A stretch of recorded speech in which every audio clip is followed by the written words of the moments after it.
Apa hukum keluar 3 hari bersama jamaah tabligh? Di India, jamaah tabligh itu dari India. Namanya Maulana Ilyas dan Maulana Zakaria Kandahlawi. Di India nggak bisa tabligh akbar begini. Ini datang Amitabh Bachchan, Sanjay Dutt, Hema Malini, Rani Mukherjee. Hafal juga Pak Ustaz. Nggak bisa. Maka ijtihad Maulana Ilyas Zakaria Kandahlawi, mereka datang dari rumah ke rumah. Dakwahnya dari pintu ke pintu, door to door. Assalamualaikum. Waalaikumsalam. Kya hal hai? ठीक है, कुछ खोटा है.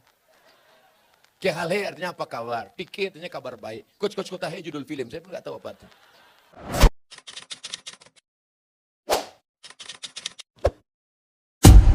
Saya paling bingung ngomong sama orang India. Antara iya dengan tidak, goyang kepalanya sama. Saya tanya, kya hai Diki? Saya tinggal di hotel kamar berapa? Aja. Lantai 3 apa 4? Aja.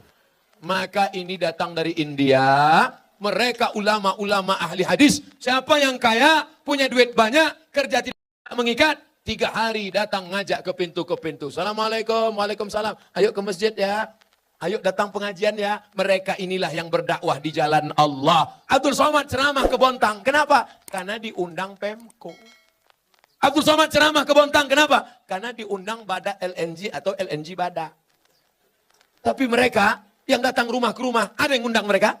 Tidak ada. Ada proposal untuk mereka? Tidak ada. Mereka datang lillahi ta'ala. Ini jamaah tabligh aliran sesat Pak Ustaz. Kenapa sesat? Karena mereka berjenggot. Nabi Muhammad berjenggot. Karena mereka bersorban. Nabi Muhammad bersorban. Karena mereka pakai jubah. Nabi Muhammad pakai jubah. Kenapa Ustaz nggak pakai jubah?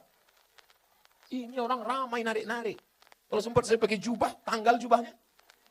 Jangan katakan mereka sesat. Mereka adalah orang yang mengajak ke jalan Allah. Mereka aslinya dulu preman, bertato, kumis tebal, anting-anting, gak kenal agama. Tapi datang jamaah tabligh di terminal, ini preman. Datang, preman. Tato besar, gambar ular kobra. Datang itu jamaah tabligh, memukul ular kobranya. Hei, ayo ke masjid. Berani ente ngajak saya?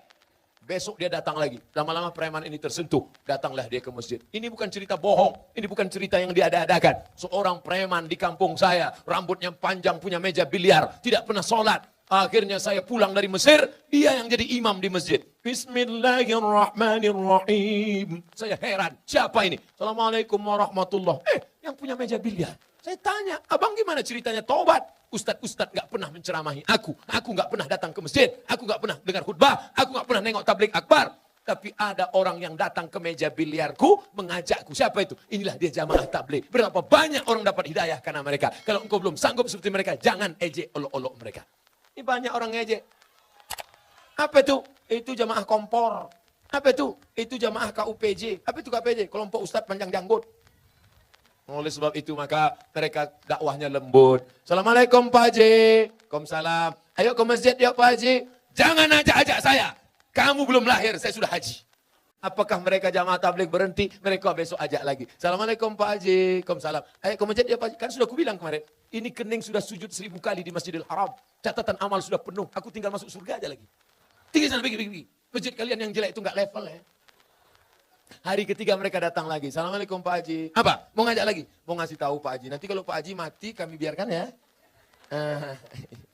Akhirnya Pak Haji pun ke masjid juga. Oleh sebab itu maka dakwah mereka lembut. Apapun jamaah tabligh marah-marah mengkafirkan enggak? Mereka datang ngasih siwak, minyak wangi, ngasih sorban, ngasih parfum. Ayo ke masjid Pak Ustaz. Kalau enggak setuju, mereka enggak marah. Apapun jamaah tabligh marah sama saya karena saya enggak berjenggot. Enggak. Apapun mereka mengatakan, yang enggak berjenggot masuk neraka. Jangan kelahi gara-gara jenggot. Rusak persatuan. Itu tidak terjadi di Bontang. Kenapa? Karena Bontang tertib agamis. Mandiri, aman, nyaman. Kalau terjadi mungkin di dekat-dekat perbatasan luar Bontang.